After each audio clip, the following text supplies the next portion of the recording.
In today's episode, we are going to talk about how to combine and integrate technology to your coaching practices. And we have a great guest for this episode. So, ladies and gentlemen, please welcome Tuuli Pirttiaho. Welcome, Tuuli.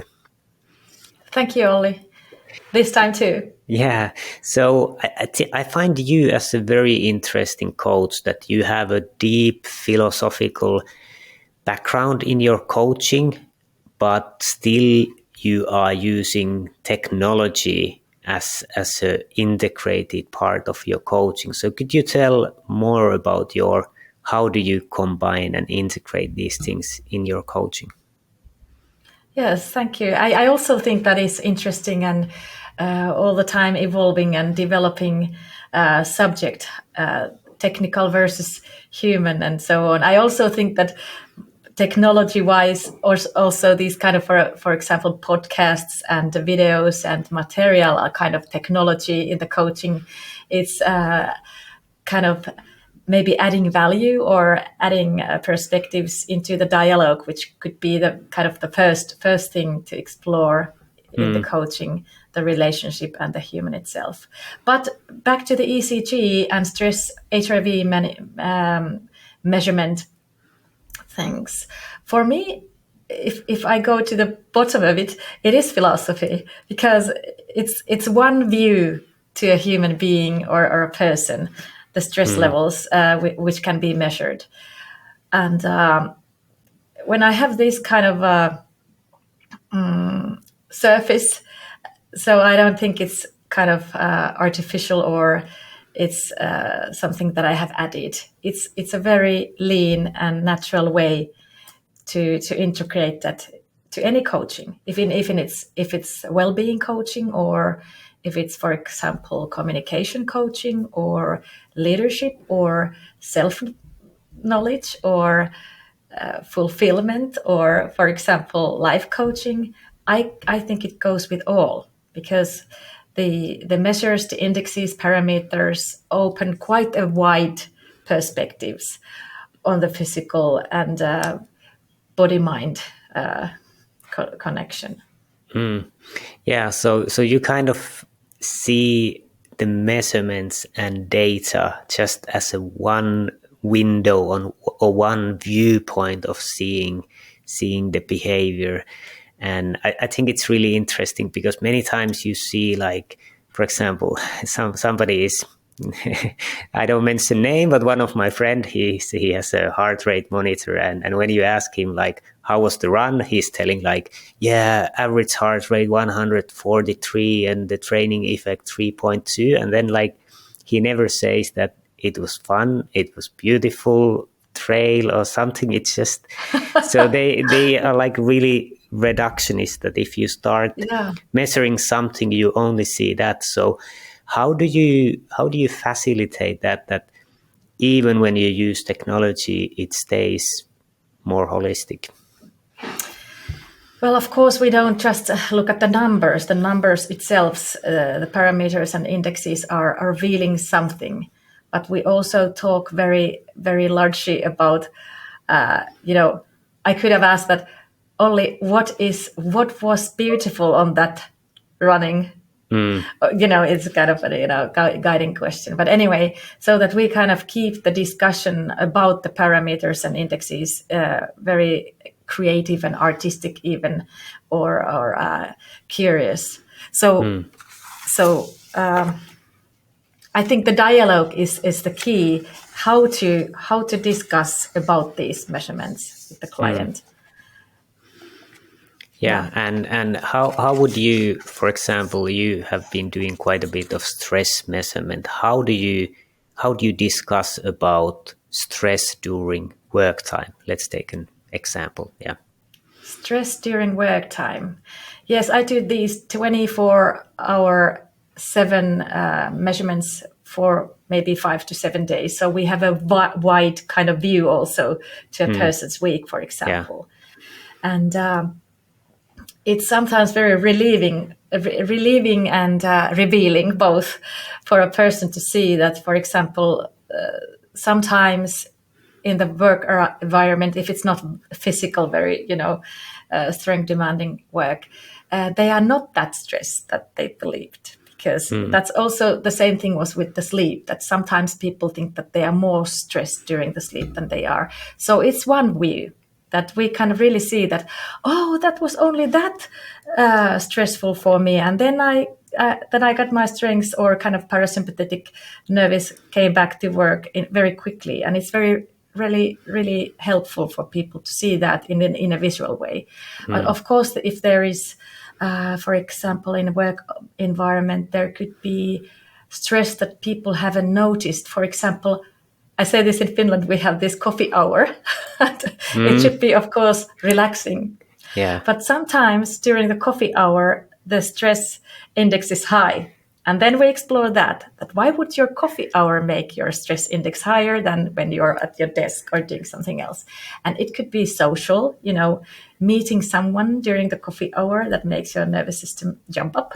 Or it might be that someone's having a kind of a break that it's not a real break. It's kind of, you're in a social media, or you're looking at the newspaper news or something like that. People don't really, in their everyday hours, pay attention to things like that. They just think it's a coffee break. And and it's a very large subject. Sometimes some people are like that. Morning are much easier, even they have demanding tasks on the morning. They can do it with less stress. And during the afternoon, there is the same task, but they are more stressful because it's the rhythm of theirs. Or the opposite. Some people have more stressful mornings, even if the kind of profile would be the same. And then the afternoon is easier because they are kind of, realizing that now I'm going to get everything done and so on. So it varies a lot, but we do dig into that very deeply. And of course, the days differ with each other. You can have different days. So with one person. And this is a little bit on a sidetrack, but one day I understood that in Finland the coffee break is kind of a legal thing. So basically we have government regulated drug taking break every day, and it's quite, so they want us to take neurostimulants every day, and there's arranged break for that. And if you kind of reflect that people are a little bit too stressed or don't sleep well, I think it's quite interesting that the government kind of pushes and incentivized us to be hyperactive during the work time. Yeah, I no comment on that, but I know that the company policies vary a lot. And of course, there is a paradigm shift during the COVID for this subject, that because people are doing hybrid work and remote work, and this is also seen very clearly in ECG measurements. I have clients who has measured during the kind of normal time when they were at the office, and then during now when they were at home. And it's very, very interesting to see that people are telling, for example, that home they can't concentrate and they lack motivation, or it is difficult to kind of get you into the work mode, and there is still no stress. Because, you probably go into the kind of collapsed mode, and, it seems like a green day when the red is, high stress, and the green is, recovery stage. And it's also interesting to discuss about this with people, that how do you get into the kind of a right balance on the work mode? Because we need also stress to be able to concentrate and, have focus on right things and so on. So it's not a kind of aim to be in a total recovery mode during the workday. Yeah.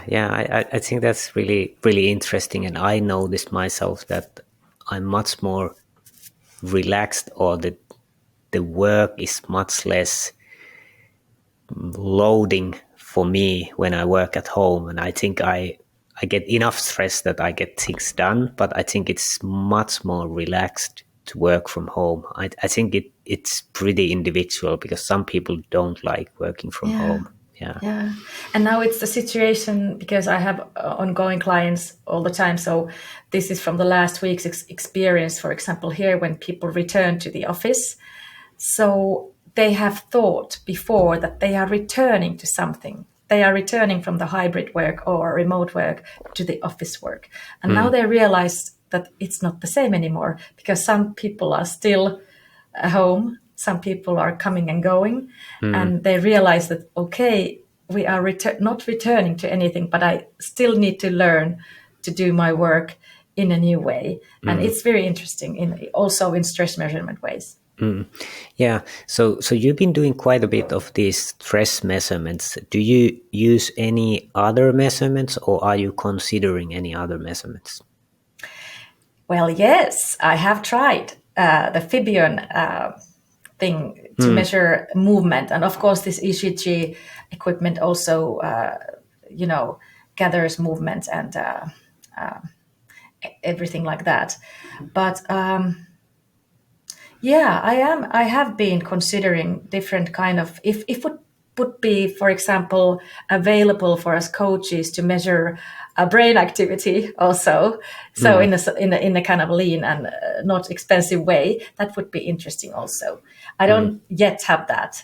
So, but I have a scientific, a kind of a medically approved measurement equipment, which is Pharos, which is originally designed for cardiologists. So it's a kind of a medical equipment, and not so many coaches use that. Many coaches use only HRV measurement. So I have a little bit more accurate data than many coaches, which HRV measurement has. So that offers plenty. But yes, to answer your question, yes, I would be interested to explore more. Yeah, and you mentioned that if I open for listeners a little bit, so HRV is just measuring the time between different heartbeats, and the ECG is actually measuring the whole curve that you see in the emergency room TV series, where you have the whole curve. So do you actually use the ECG curve? Like, do you what do you use from the whole curve? I mainly use HRV data from that, but this analysis data offers the kind of also the vegetative balance picture, how the parasympathetic and sympathetic nervous system is working together in a different stress phase. And sometimes if a person has clear arrhythmia symptoms, I might check if there is some moments he or she claims that now I had a arrhythmia or something like felt very hard sensations, then we can look for that. And sometimes we do find something that is worth to look further. So and then they can use it with the doctor. Of course, I can't analyze that. And we also have sleep apnea risk analysis in that tool. So that's also very interesting for many.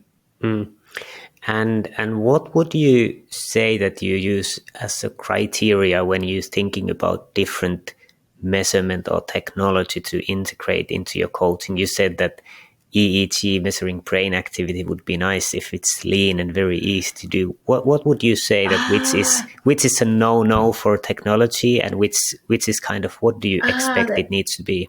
Oh, I haven't thought about that, but now when you asked, I would say that from my experience, people need to use it in a very regular weekday or regular, holiday day off.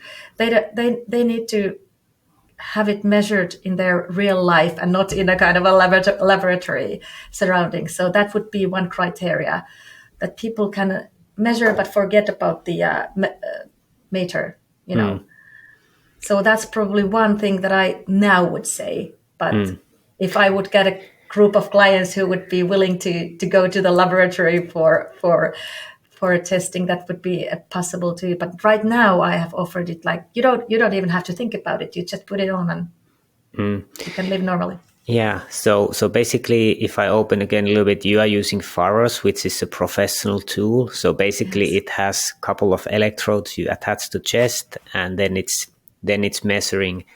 You just leave it there, and it's measuring, and the participant doesn't need to use any app or download or anything. So it's kind of a professional tool created as easy as possible for the participant.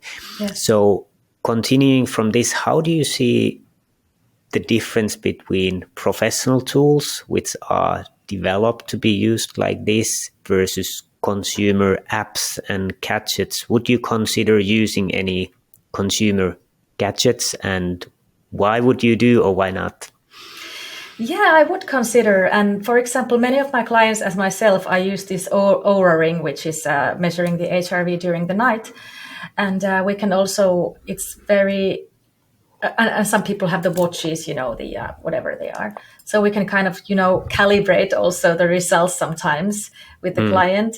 And when you have an app for Oura, some of my clients, for example, look, how was the night in Oura, for example, compared to the ECG? And then there is a further discussion. And I also use a kind of app guiding. It's 8 weeks intensive program for positive intelligence. It's a kind of a stress test too, but it's from it's not from the body. It's your kind of a mental reactions. So I use app already. So it could be possible that I would use this kind of app for ECG measurement too, but right now I don't. I also think that if you have too many choices for clients in a process or program, that client has to take too many measurements, it might be not necessary. So I think it's important to find the ones that are adding the value to the process. And you think it's better for you to choose what you integrate into your coaching and not give too many options for the participants? Yeah, I would say so, that I already have quite many options for example, if a client comes, a group or a company or individual, then the normal kind of basic process is 1 year. So it's several months and several tools, several times measurement points. But I also value clients' own choice.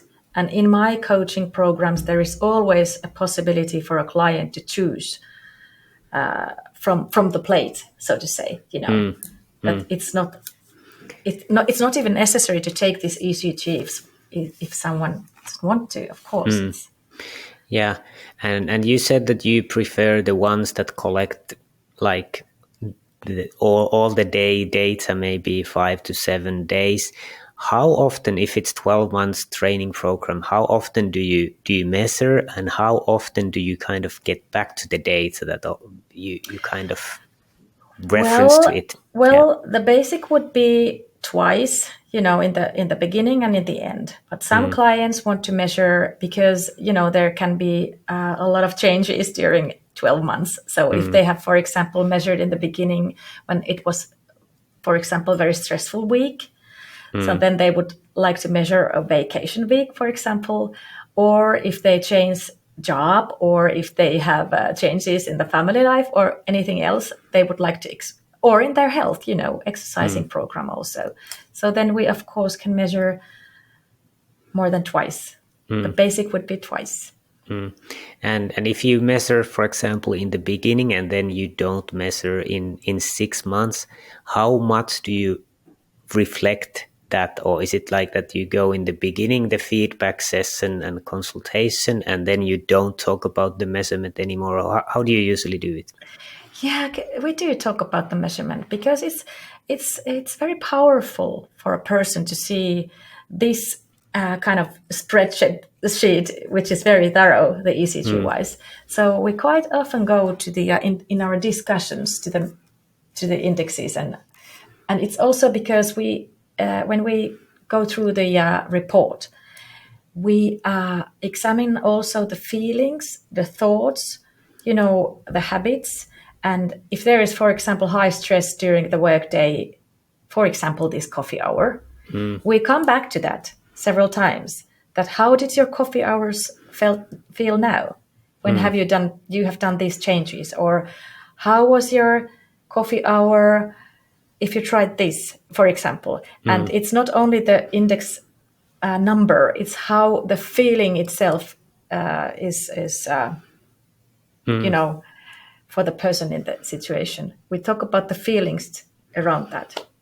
So having specific way of speaking numbers, having feelings, having emotions, having context on them, how would you recommend, like we work quite a bit with the data from, for example, sitting and physical activity, how would you approach it from this feeling point of view, or kind of discussing the numbers in a, not only as a numbers?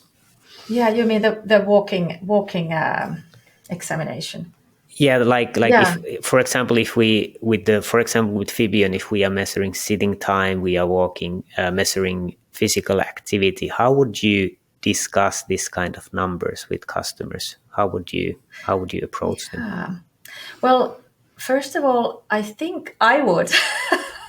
I would, if you're asking what I would do, And I that's what would, I'm asking. yes, Yes. yes, I would combine this, some kind of a philosophical platform or kind of a process platform behind it. So that it's just not the numbers and not the performing or the habits.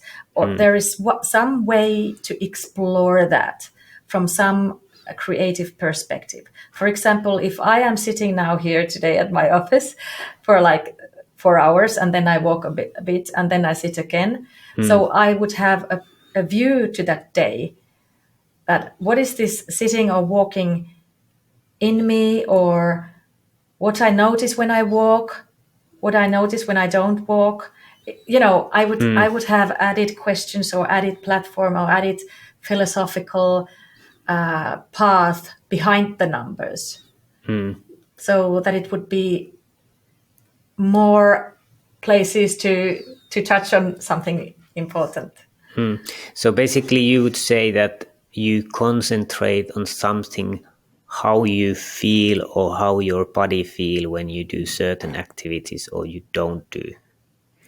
Yes, the feeling is important, or the sensation, as I often say. It's not only the feeling, the emotions, but it's how do you sense that in your body. That's a little bit different, but important. But also habit-wise, that if you are being, for example, in a walking mode, so what do you see, what do you hear, where do you focus on then? Because we tend to have different way to approach or absorb things when we are walking or sitting, for example. So it's the kind of perception part. What is it that it makes you do more when you walk, or less? It's also the habit part, Yeah. and even talking, because I'm a communications coach in my background, or consultant. So I even probably would ask to have the view that what kind of words do you use when you are walking, or what kind of sentences do you use when you are walking, or how do you listen, if this is a communication thing, how do you listen in a different way when you are walking or sitting? Do you get the picture? Yeah, yeah. For example, like when we have strategy meetings, we have on Fridays, a strategy meeting, I always try to go walk outside, because strategy is something you don't want to be too focused, because you want your creative side to be active. So I always try to go walking, get rid of my computer, because the computer is really narrowing your thoughts. You get really focused. So I like to be creative. Do you have And any? Yeah, only please. I want to offer this. This is new. I am also, studying the polyvagal theory things and so on. But something that I wanted to touch on, that our sympathetic nervous system is sometimes, of course, helping us on focusing. That you're concentrating enough. So when you're walking, you are kind of, having your maybe higher heart rate and lower HRV, and you are kind of activating your sympathetic nervous system when you are walking, and that's not particularly bad when you notice that, and you sense that that's the thing for your needs to be strategic, for example. But for example, for myself, because I'm a kind of hyperachiever, hyper everything, restless person. So if I would have a strategic meeting, I would more like need to go to my parasympathetic mode, to be not overreacting, and over sympathetic. So it's very individual.